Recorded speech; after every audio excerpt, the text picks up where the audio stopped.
All right. Well, welcome everybody to another Young Professionals Lunch and Learn with St. Ambrose University. My name is Megan Teresi, and I'm the director of the Professional Development Center here at St. Ambrose. Our goal at the Professional Development Center is really to connect you to the resources you need to develop in your career and grow in your skill sets. And so I just want to take a quick moment to tell you about one of our other programs we have coming up. In case you're interested, our project management program usually runs twice a year, and this is just a great 8-week program. It's really an introduction to folks to project management, which is a really helpful tool if you are early in your career or middle of your career, to really help you organize your projects and streamline your projects.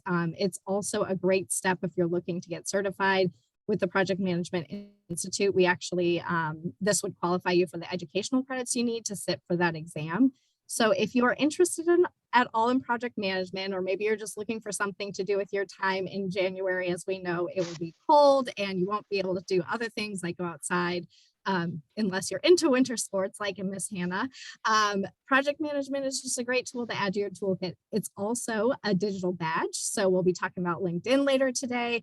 The girls might tell you a little bit about digital badging, but the great thing about this program is it's certified not only by St. Ambrose, by the Project Management Institute, but you also have that really funky digital badge that you can put on your resume and LinkedIn. So if you're interested at all, you can point your camera at that QR code or check out our website to learn some more. Feel free to reach out to me if you have any questions about that program as well afterwards.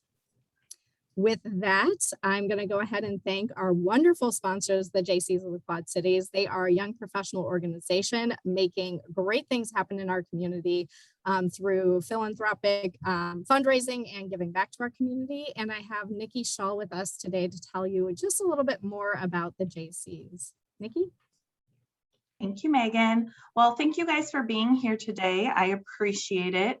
The JCs of the Quad Cities is a leadership organization here where we help our community through giving and also by project management, such as our large bridal expo that's coming up at the end of January. Our community giving around the holidays is our JC Santa program, where we work with local organizations to adopt families and children to help them when they wouldn't have things around the holidays. So it's kind of heartwarming or heartbreaking that they ask for warm blankets and socks and a nice coat. So a lot of these kids are asking for the essentials, which I take for granted every day. So it's nice to be able to give that to them when they don't have it, and then maybe buy them a toy or two that they could play with at Christmas. So we would love for you to come and help us shop. It's the first Thursday of December. I can get you more information if you are interested. Thank you for being here. Awesome. Thank you, Nikki. And we are just so fortunate to partner with the JCs as well on this series. They fund the wonderful gift cards that you get to local restaurants. You'll be receiving that either later today or first thing tomorrow morning in your email inbox. So thanks to the JCs for your partnership there. As well, I'll be go ahead and introduce our keynotes to you today, but they are both active members in the JCs, and so they might add a little bit more about their experience with the JCs. Usually this is the time that we do a little networking and we get into breakout sessions, but today's session is going to be a LinkedIn workshop. So you're actually going to have an opportunity to get into a breakout session a little bit later on and work on your LinkedIn page. So we're going to skip that portion right now, and I'm going to go ahead and introduce our speakers, and we'll get started with today's content. So we have two speakers today. Kelsey Watson is our first, and she has been in the marketing world for several years, and she has a passion around social media management ever since Jenga and MySpace. Coding layouts and editing photos should be enough qualification alone to put graphic designer on her resume. On top of spearheading the marketing for solutions management group in her day-to-day, she also handles the social media pages for JCs of Quad Cities, and she's the co-chair of the upcoming Bridal Expo. Kelsey adores her dog Quentin and cat Gretel, who plans on getting a Hansel in the future, and she considers herself an ice cream connoisseur. I can relate. She loves to travel, play volleyball, and crossword because she's basically a 65-year-old woman. I love it. Hannah Thompson is our other speaker today. She's a local marketing and communications professional who made her way back home after college at the University of Iowa. Go Hawks. A marketing manager at the American Rental Association by day, Hannah is the executive planning committee for the local 5K run with Carl and serves as the VP of community development for the JCs of the Quad Cities. As a Quad Cities native, Hannah loves exploring the local food and drink scene, specifically anywhere with Asian cuisine and tasty beverages. She would be what most considered obsessive over Costco, enjoys hanging out with her fluffy puppy Cher, yes, like the iconic Cher, and loves working from home, probably working from home, but also on home renovation projects. She's prepping to plan for a wedding with her boyfriend and recently turned fiance. Congratulations, Hannah. Hannah and Kelsey, thank you so much for being here today and sharing your talents with us. We look forward to getting started. Thanks for having us. Yes, we are so excited to be here. Hello, everybody. Thank you for those lovely introductions. I kind of forgot we put those together and I forgot about my Costco mention. I do love Costco. For anybody that wants to talk about it after, pull me and we can chat. So like Nikki said, and like Megan said, we are both involved in the JCs of the Quad Cities. Just a little plug for that. It is an awesome young professionals organization that the two of us have been involved in, gosh, for like 3 or 4 years, I feel like. And it's really made a big difference in the feeling of community in our area.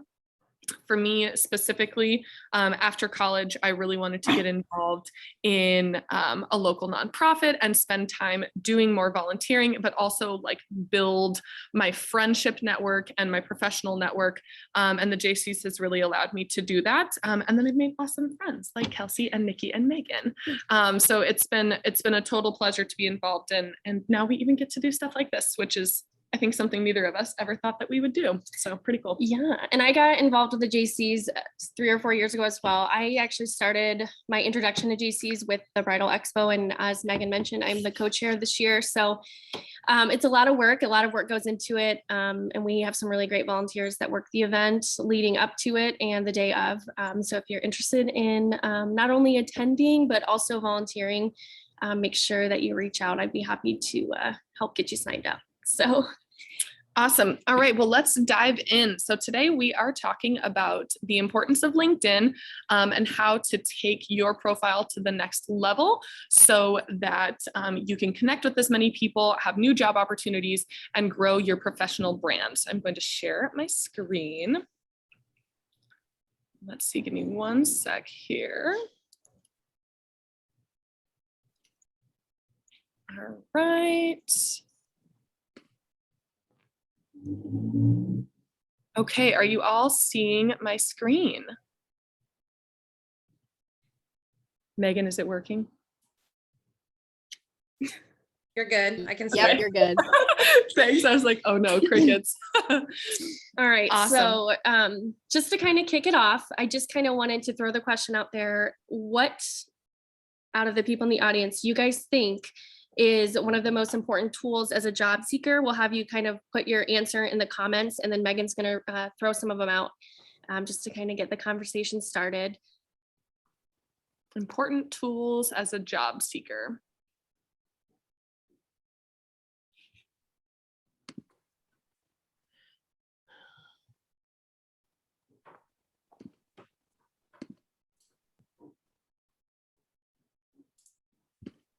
Dated resume.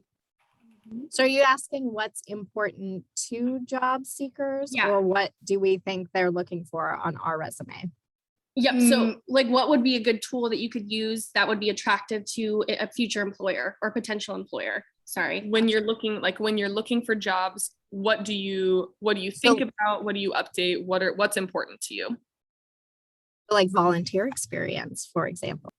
Absolutely.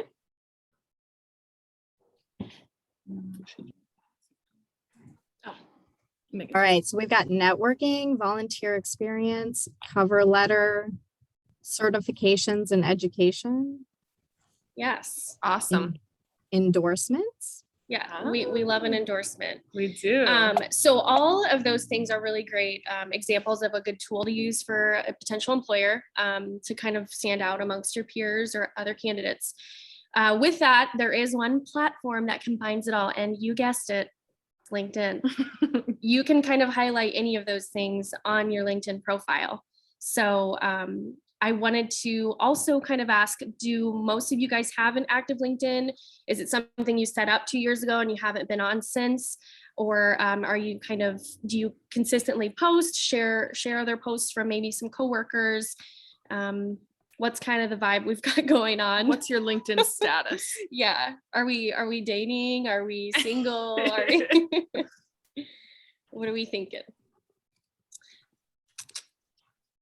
Megan, are you active on your LinkedIn?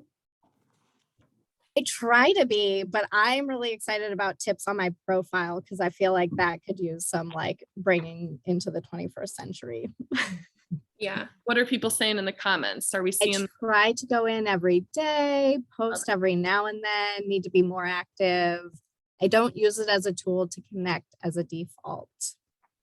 Okay, awesome. So we're kind of all across the board there. Well, like Kelsey said, LinkedIn is obviously, it's kind of like a dating profile for the professional world. And obviously it sounds like a lot of you know what LinkedIn is, know how to use it, but maybe aren't using it to its full capacity.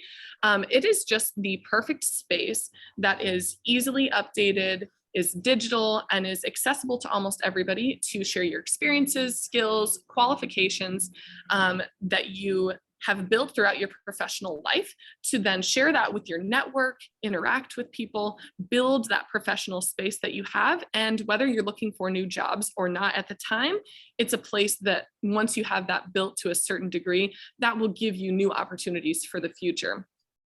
This is a hugely important tool, especially in today's day and age. People are not just relying on resumes and cover letters anymore by that very standard like default. We've all heard of horror stories of people either losing jobs or not getting jobs because of social profiles. And LinkedIn is another way, another space that you can put your best foot forward for potential employers, but also just to grow that network. There are a lot of experts that are also saying that LinkedIn can be as crucial to a job seeker as a well-written resume. And it's important to have both of those things match and be cohesive so that they see this polished, established personal and professional brand that is you when they're looking at you to potentially connect or to come on as a new hire in their company. So now keep in mind, this LinkedIn profile is there to promote who you are, what you have to offer, what you want people to know about you, but also to show off what you have that sets you apart from your peers. I think of LinkedIn as like the perfect place to honestly be a little bit braggadocious. You can talk about your accomplishments, you can talk about your experiences, and people are there to support that and showcase that they are doing some of the same things as well. So it's such an awesome platform going into the new age of the working world. So, and kind of to piggyback off of what Hannah said, one really easy way for me to think of LinkedIn is as your digital resume. So just keeping that in mind, we're going to go through some steps that you should take to ramp up your LinkedIn game and get you prepared to job hunt, interact with your network, and grow your professional brand. Now, LinkedIn, just like any other social platform, has an algorithm.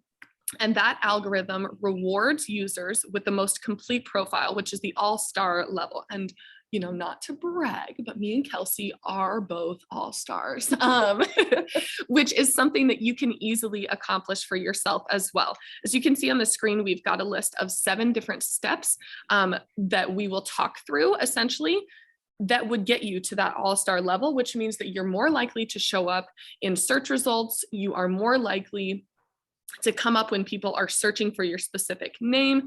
The algorithm is going to reward you, and that gives you a huge advantage over others who might have kind of a bare bones, not very active profile. So like I said, this is like your dating profile, and the more active you are on it, the more you're going to show up for those potential connections and potential jobs. So the first thing we're going to talk about is adding a headshot and a cover photo. So I think everybody kind of has a different view of what a true headshot is, but on your LinkedIn, it is absolutely critical, because this is your first impression to people. If they search for Hannah Thompson and I pop up, the picture that they see is the very first physical impression that they get of who I am, how I present, and what I might look like if I come work at their company or as a connection with them. So it is absolutely paramount that you have either a professional headshot or a nice individual photo. Could definitely be a phone picture of you dressed nicely, smiling at the camera, looking job ready and presentable. This gives people, like I said, that solid first impression, but it also shows that you care about your appearance, all of the things that we were all taught that are important when you are looking for potential jobs and connections. It puts a face to your name and gives that more personal connection, which when you have a resume, you don't get that. So LinkedIn really allows you the opportunity to have that face first impression. There's also something important about kind of the steps that we're about to talk through too. We're going in a particular order, but it is also best within the algorithm, and just because people's attention spans are short and people might only go to your profile for a small amount of time, to focus on these top sections, to focus on that headshot and that cover photo, to focus on your headline, and to add your accomplishments up at the top without waiting until the very bottom. So here's a few examples, maybe some a little over the top examples of some not so good headshots. Can't really tell what's going on here. Somebody's arm is around her. Her face is super blown out. This guy has beer cans by his ears. Obviously, not the first impression that you want to make for your professional profile. And then as Hannah was talking about headshots, the other first image that they'll see when they go to your profile is a cover photo or a LinkedIn banner. So this, including the cover photo, which the Christine Molina that you'll see on the screen did not do. I think that's just the generic image that LinkedIn gives you when you create your profile. Including a cover photo is a visual way to support the written portion of your profile. So it's a way to kind of show your personality a little bit. It can blend your personal and your professional identity. And then not having these things, it just makes your profile seem a little incomplete and like you don't want to put the effort in to stand out, to make that first impression to visitors to your page, which again can be potential employers, potential connections, or people you maybe met at networking events, things of that nature. It also, oh, I'm sorry, go ahead. This is what we get for talking to. We're both passionate about this. I feel like we're both very passionate about this. What I was going to add too is the thing that we just talked about, getting you to that all-star level. Having this incomplete, leaving no profile, leaving no LinkedIn banner, leaves you one step short of having that all-star level profile. So even if it is just some image that is of the Chicago cityscape because you're from the city of Chicago, perfect. If you don't want to give it a 10 out of 10 on the effort, at least giving it a little bit and filling out that space will show potential connections that you cared enough to get it to the complete status. Yep. So then just a couple of good examples, like I said, me and Kelsey were a couple of all-stars over here. So we both have professional headshots, as you can see. We have our headlines, we've both got our pronouns. We also both have cover photos. We have our LinkedIn banners, and Kelsey's actually going to talk about where those are from because they're actually from her small business that she has on Etsy. This is my absolute favorite ones. It matches my personality to a T. I love the color, but it's simple and clean and doesn't detract from anything that I might be offering lower, as maybe if I would have just picked a random image. This actually says something to my profile viewers. Yeah, Hannah, I made that one too.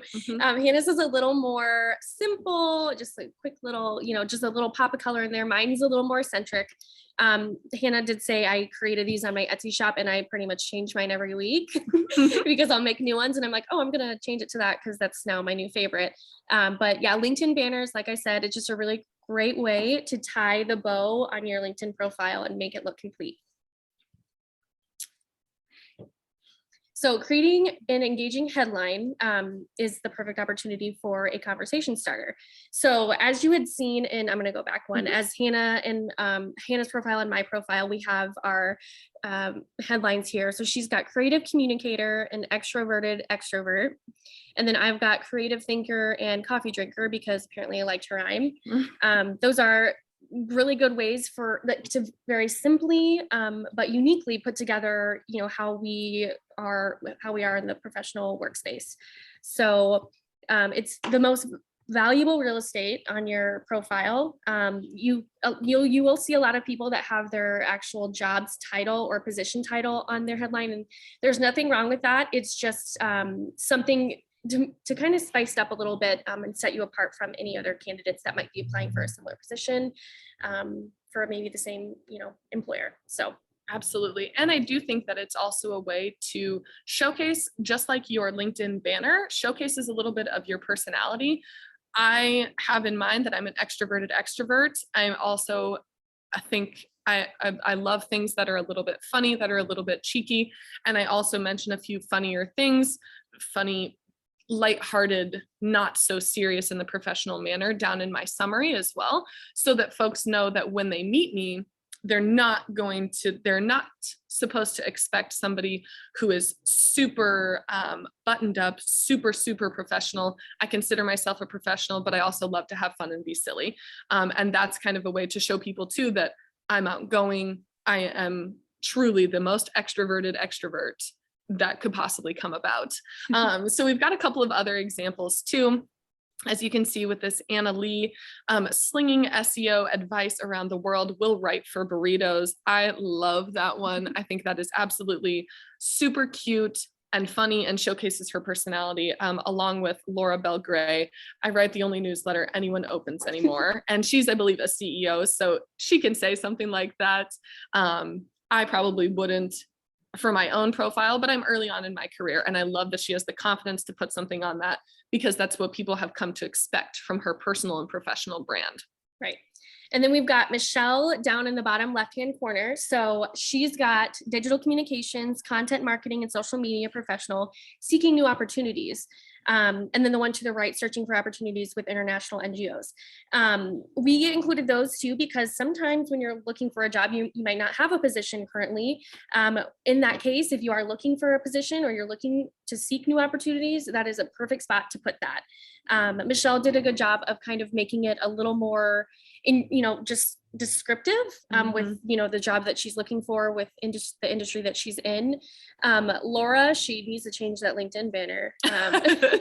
But she's just straight to the point, searching for opportunities with international NGOs.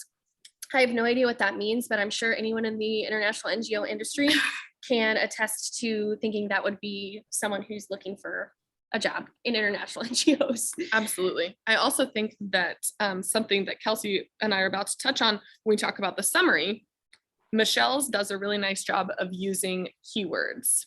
She has the specific, like Kelsey just said, the specific industry that she wants to work in, or that she is already working in. Maybe she's a student and she just finished her internship and she's ready to take it to her first post-grad job. She used those keywords, which again, like I said, LinkedIn is another social network, which means there is an algorithm. So she added those keywords that hopefully will get her to pop up sooner than somebody who might not have added those keywords if a recruiter is looking for somebody for a digital communications or content marketing position. All right. So crafting a summary and highlighting your experience. Like Hannah said, Ladies. Yeah. We had a question in the chat. Fabulous. Asking Thank you. about their banner. Yeah. As their work building that she manages. Should it be more personal? I don't think that it needs to be. And that's my personal opinion. This is something too that, we're going to touch on. There is absolutely no one size fits all when it comes to LinkedIn. It's about showcasing who you are, your personal and professional brand, like we've said, but you've completed it. There's an image up there. And I think that is probably the major key. I don't think it needs to be anything more personal. I think if it's something that is professionally important to you and takes up that space, I think that's great. I think another good thing to point out too is maybe you are an entrepreneur or you own your own business. That would be a good spot to kind of, showcase your business there too. I mean, we don't have any examples on this specific slide or presentation, mind you, but if you own a business, you could have, and I'll talk about this later on. We can work together if you want me to design something for you. But it could be something about your actual business, maybe a photo of your workspace. And then obviously in the headline, instead of creative thinker and coffee drinker, you could put something about your business that you own, since that is part of your personal brand at this point. So hopefully that makes sense if we answered your question. Thank you. Awesome. And thank you, Nikki, for popping in. Let us know if there are any other questions too, because we're ready and willing to kind of workshop things as we go too, if people have questions like that or want to kind of ideate. And you'll have, like Megan said, there'll be a breakout at the end of this too, where you're going to be in breakout rooms to kind of discuss the things that you have, to talk about the positive elements of your LinkedIn profile, but then to talk about the areas that you have for growth. And even Kelsey and I mean, I think both of us are updating our profiles fairly constantly. And there are things going through and making this presentation that I was like, I could be better at that. Like, I'm going to work on that. And that's going to be something that I improve on. So it's all about progress, not perfection. And like I said, everybody's going to have their individual, what works for them. Just making sure you have these steps complete is what's going to help you the most. Yeah. So as far as crafting your summary goes, the summary is kind of like that large paragraph description box. And we'll kind of show you some examples of this on the next slide, really where you have the opportunity to fill in information about yourself. One thing I want to point out is that if whatever platform it is, but LinkedIn especially, if it gives you an opportunity to fill in something, just fill it in. Not only will it help you get more into that algorithm of filling in all the 7 steps that LinkedIn requires to become an all-star, it's also just a really good, rule to live by on LinkedIn to make sure that those things are filled out. So it makes your profile look as complete as it can. So writing in first person is going to be one of the biggest things that we'll recommend. I have had a third person summary before, and it just seemed really just dissociated kind of. I mean, if that's the right word I'm thinking of, it just didn't seem very personal. And so I did change it. You'll see my about or summary is on the top left and Hannah's is on the bottom right. So what to include in this paragraph here for your summary, just kind of talk about your core skills, commit to a few. If you think you have too many, you probably do. It's more, think of it more as like kind of like the cover letter of your LinkedIn, if you will. Why you want to do what you do, why you work in the industry you work in, some big problems you solve or have helped solve in the past. Show numbers if you have them. It's a good spot for data here. Just again, brief overview of these things. While you craft this part of your profile, think about it, who will be reading it, who will want to see it in a job candidate or connection, and then what technical skills are the most important, or what experiences or qualities do you have that could kind of fit into the job you're looking for. I think it's a good rule of thumb as well to talk or create or craft your profile for the industry that you want to be working in or that you are working in. But it's just always kind of a good idea to craft it that way so that you have like an end in mind there. So another thing too, finding the answers to these questions in job descriptions and the common themes you find will help you find your keywords. So we love keywords. So obviously throughout Kelsey's, she has social media written, she's got websites, she's got marketing, detail oriented, some of these a little bit more generic things that like talk about her as a person, but she's also, sprinkled in keywords that will help her with that algorithm to pop up. I've done the same, talking about communication, social media, marketing professional, executing campaigns. So just to, everything that Kelsey said was right on, talking about who you are, what you do, and then really, again, what value you bring. Take your profile visitor on a little journey of who you are, what you've accomplished, and why hiring you or connecting with you will bring positivity to their life and potentially their business. Something that I personally want to, like I said, I'm a big fan of critique and of changing things. Something that I want to do to add to my profile is to call my readers to action. So potentially at the bottom saying like, I would love to get to know you more, connect with me, and I'll tell you more about my gardening hobby, or something that kind of like adds a little personality as well. So things to also avoid, try to keep it specific, like Kelsey said, to your industry, to the things that you know. Don't just say a team player who, keeping it at that the vague buzzword generalities. It's really hard to do. And I think there are even better ways that the two of us can improve on some of that too. But since we're early on in our careers, it's also hard. I can't say, $15 million sales executive operating campaigns with a 4.7% growth year over year. Like we don't have those things to talk about yet, but when we do, this is the spot to add them. Mhm. Again, plug. This is the place I need to add in here that I got my project management micro credential.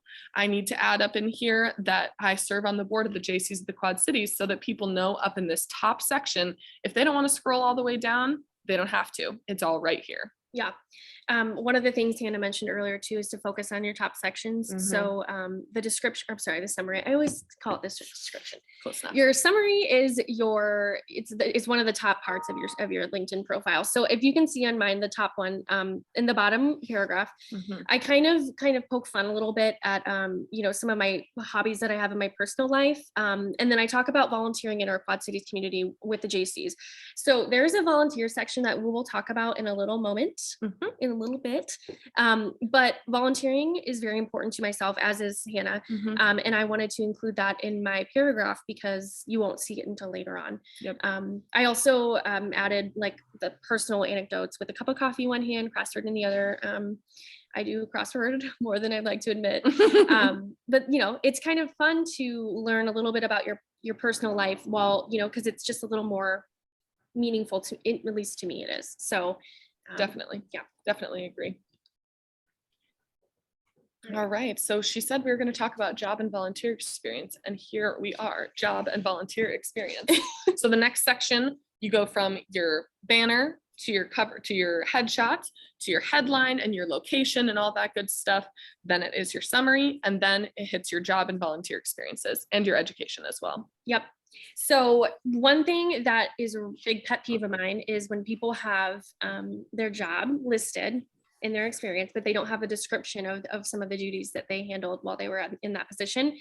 I used to have it that way, and I'm not personally attacking you, but I am. No, I'm just it's one of those things too where you have the opportunity to write a description of it. So why not? Why not include a little bit more information about some of the things that you handled while you were in a said position? So here is Hannah's on the left, mine's on the right. You can see that there's two different styles.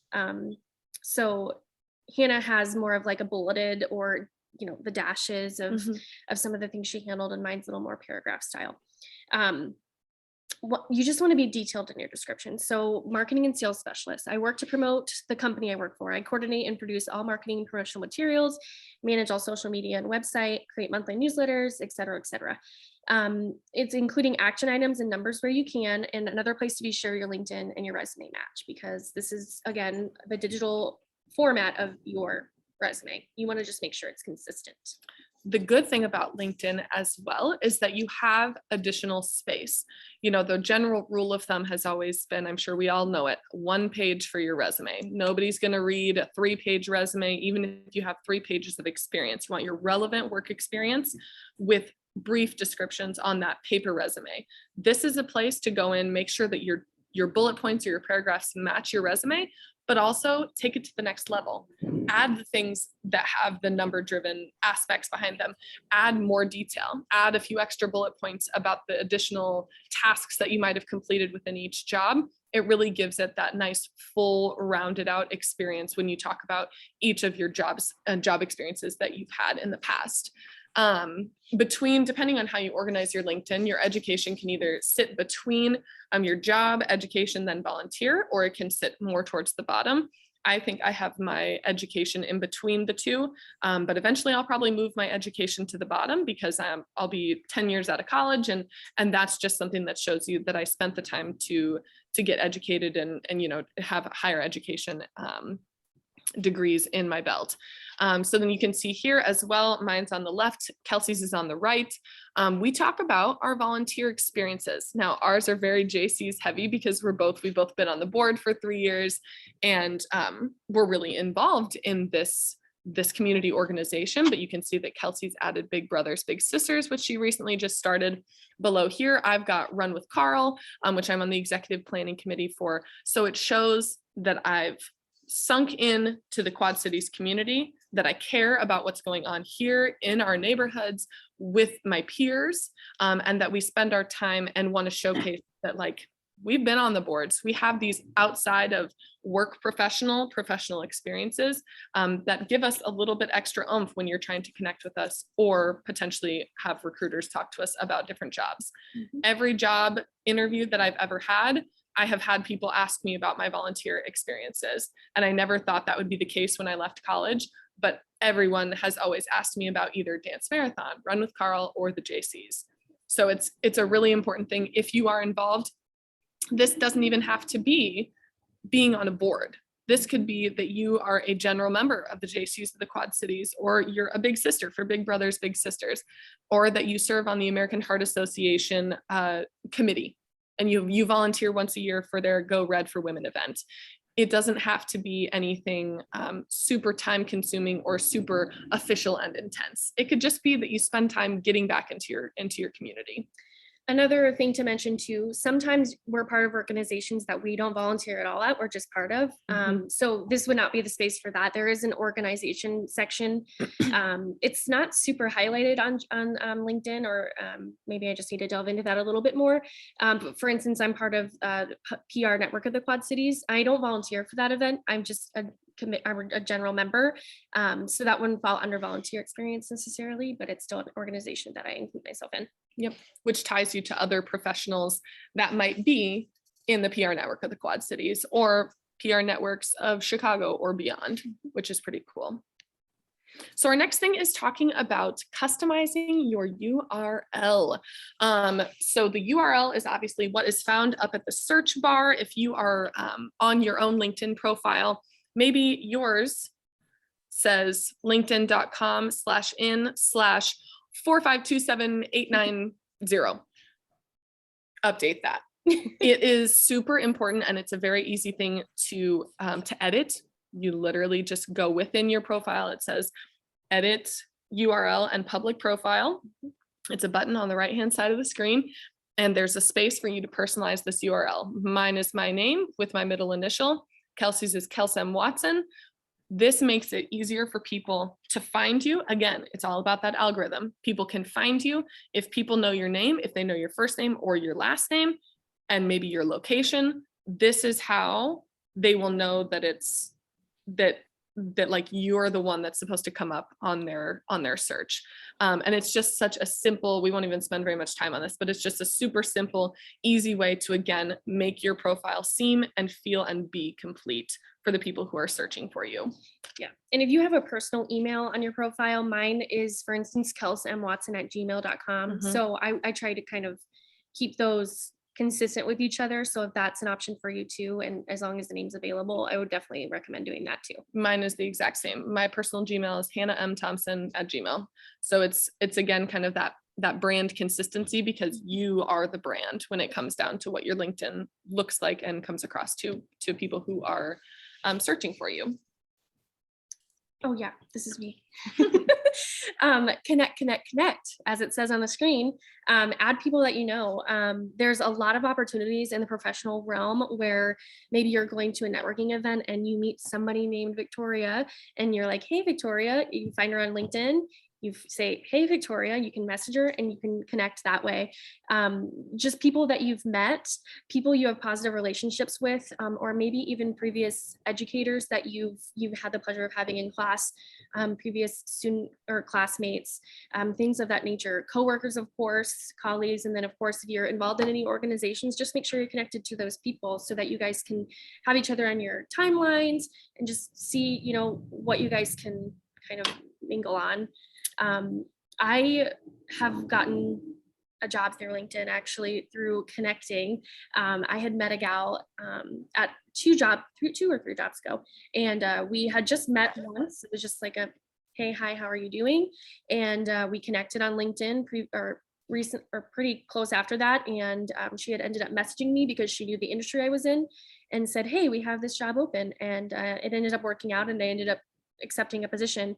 And I got to work with her for a couple of years, which was really cool. But it just goes to show how important connecting is with anyone, from just saying, hey, hi, hello, to having a great conversation with someone who you might be able to work with in the future, if your industries align or if you have an opportunity to do so. So yeah. I think this is a really excellent point too to make, especially if you aren't super active on your LinkedIn profile. Now's the time. LinkedIn has become a space where it's much easier, I feel like, to send those friend requests, those connection requests. And it's easy to do, especially if you know somebody. If Kelsey and I weren't connected on LinkedIn, I would include a personalized message, or I might not. And I'm just going to send her that connection anyway to get my connection base larger and larger. So then the things that I'm seeing on my home page, my timeline, are more relevant to the connection and the network that I want to have. Mm-hmm. I see that there's a couple questions potentially popping up. Yes. Yes. So there's a question, mostly a comment. I just said it was really easy. And then what would you recommend for someone who recently changed their last name? I've had my Google Gmail account with my maiden name for 10 years. Is it important to change? Like your URL? Yes, but I am guessing, like, should she change her Gmail account? Should she change her name on LinkedIn? Yeah, Right. the Gmail account. So I've changed it on a lot of things, but so say when I send an email from my personal account, it says like, sincerely, Megan Brown Saldana. And I changed it, but then my actual email address is M.A. Hasselroth, which is my first initial, middle initial, and then my maiden last name. Gotcha. I personally would change it. I think just with going with how we were talking about making sure that your brand is aligned throughout your professional, spaces. I would personally change it, or at least try to incorporate, maybe your maiden name and your new last name in the same handle space. Yeah. I think specifically if you've had the same Gmail, I'm getting married next year and I'm totally wrestling with the same thing. Like, I've had this Gmail for freaking forever. So I really don't want to change my specific email address.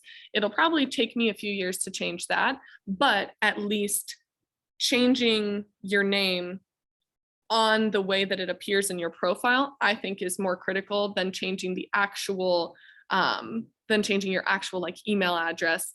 I think so if using me as an example, I'm Hannah Thompson now, but if I change my last name to my fiance's last name, I would probably be Hannah Thompson Dolan. So that if people are still looking for Hannah Thompson, because that's how they know me, I hopefully still come up in the algorithm.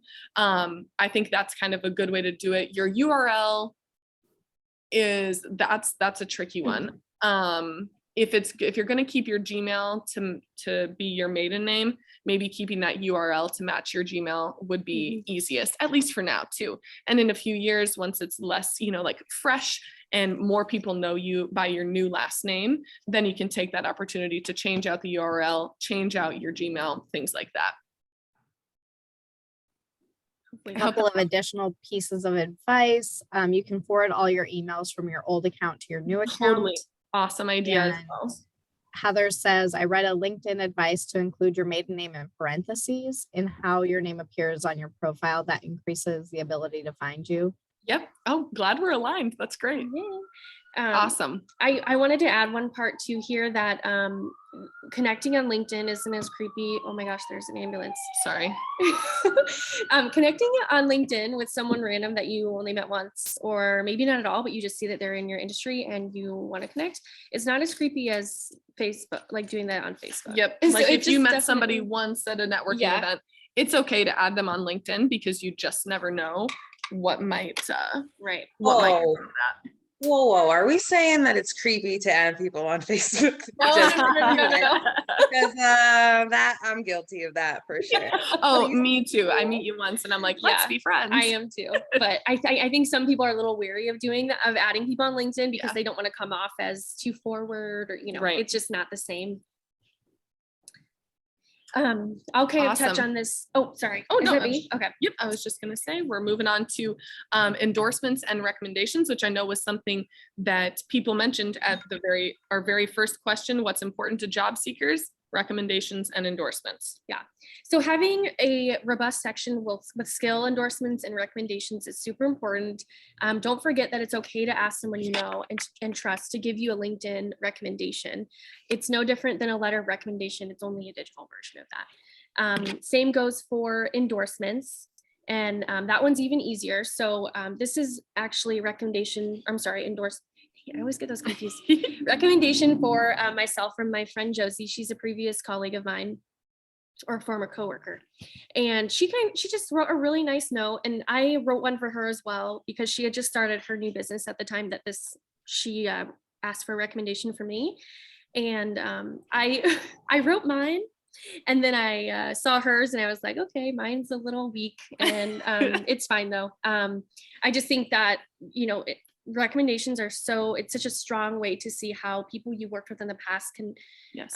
how their experience was with you. And it's a great way for future employers to see what you can bring to the table. I think that also goes for endorsements. Endorsements are even easier. It requires nobody to write anything about you. It is like endorsements should be step one and recommendations are step two. Recommendations really take that portion, the skills and endorsements portion of your profile, to the next level. As you can see, like this is Kelsey's recommendation, obviously, and then here are my endorsements. I've got a lot of endorsements for a whole wide variety of things, but I don't have any recommendations. So literally, like I said, a fan of critique. Something I'm going to work on throughout 2022 is asking. It is okay, just like you would ask for a letter of recommendation or for a reference pull if you are applying for a job in the paper capacity. It is okay to go to someone that you trust. Like if I were to talk to Megan and say, Megan, you're somebody that I've worked with the JCs. I would really love it if you wouldn't mind to fill out a recommendation for me. I'll do the same for you. And then we both benefit, and both of our recommendations are bolstered from that. It might feel awkward and it might feel like inappropriate to ask, but you'd ask people for references. So the same people that you would ask for references, if they are also active on LinkedIn, have them fill out a recommendation for you, ask them if they would be willing to. And then more people, like Kelsey just said, will understand what you're like to work with and who you are as an individual and as a professional. Yes. All right. One of our last points, keeping that profile active. Okay, so a few of you had said you try to check it once a day. Some of you not super active on it. Some share some things, like a few things here and there. It is important. You don't have to be posting an article once a day. You don't have to be doing something next level, writing a blog post and sharing your opinions on XYZ. But when you are on LinkedIn, engage with your network, like their posts. If you see that Kelsey just celebrated her 1 year at her job, I'm going to comment, congrats, Kelsey. Great job on being at your company for 1 year. Happy work anniversary. It is easy. It is just like Facebook. It's just like Instagram. Connect with your people and then engage with that connection. If somebody that you just met at a networking event posts that they just got an award for something, awesome job, Allison. Super impressive that you got that award. This is also a way the posts and your activity portion of your profile is a way for you to show off things that you've accomplished, to share posts. Like I'm gonna, in this next slide, you'll see Kelsey sharing something about the JCs or JC's newsletter, me sharing about being on the board of directors for the JCs. These are easy, simple sharing things that bolster the JC's page, but that also showcase that I'm active and that I am putting out different content, whether that's a shared post, sharing that I wrote a blog for work, doing this, promoting our trade show for my professional job, things like that. Or when I completed my project management micro-credential through St. Ambrose, I posted about it and I put that digital badge out there and I did all of that. So it's a way to showcase the accomplishments and the things that you're doing that would be a good space to have that happen, instead of maybe that being on Facebook or Instagram. This is what people want to see when they come on LinkedIn. It is also super important to join groups and follow pages that align with your profession. The American Marketing Association, the PR Network, the PR Association of America, whatever it might be, things that align with your profession, join those groups, like the pages, be active in conversations, and then that will continue to grow your network and also give you trending top of mind information that's happening within those groups. Always helpful to get information like that you can contribute to a conversation. You never know when you'll need it. All right, so okay, we're back. I see everyone now. So before we go, I know we have like 9 minutes left, so we'll do just a quick little 5-minute breakout. Megan is going to break you guys out into groups to pull up your LinkedIn profile. Look at it, kind of peer review it if you want to, talk about the things that you want to work on. Use this as a way to almost hold yourself accountable for what you need to improve on, but to have celebration of the things that you're doing great. Like I said, progress over perfection. This is never, like, you should never stop updating your LinkedIn. It is something that can be consistently renewed. So use this as a time to chat with your peers, to chat with the other people on the call, and talk about how you want to be better. Awesome. I'm going to go ahead and open up rooms. If you, for whatever reason, can't participate, you can just hang out here, but we would love to have you participate and help each other out. So go ahead and click join and we'll see you soon.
Oh, Christina. We lost Christina. Sorry. I'm so sorry. That's okay. No, I think I'm good. Okay. Sorry. Yes. Before Megan, I know we're about to close things out here. Thank you guys all so much. We were going to do a little bit kind of, workshopping as a group, but I know we've kind of run out of time. We really hope that you guys have found this to be informative and productive. And obviously, as you can tell, Kelsey and I are we're extreme people. So we encourage you 10 out of 10, find us on LinkedIn, connect with us. And we will answer and talk to you guys about any ideas, questions, suggestions that we have to help take your personal pages, your personal LinkedIn pages, or your business LinkedIn pages up a notch. So we are here for the connection and would love to talk to you guys more too. All right, quick trick. We're going to take a picture. So if you don't want to be in it, turn your camera off. Otherwise, smile. And on the count of 3, I'm going to take a quick picture. Okay, 1, 2, 3. I will post it on our LinkedIn and you can tag yourselves and that way you guys can connect after this as well. And thank you again. You'll be getting a follow-up eval survey. If you complete that, you'll be entered in a chance to win a free banner from Kelsey's lovely Etsy shop. So thank you again for joining us today. Check out that eval in your inbox shortly and we'll see you next time. Thanks, guys. Connect with us. Thanks, guys.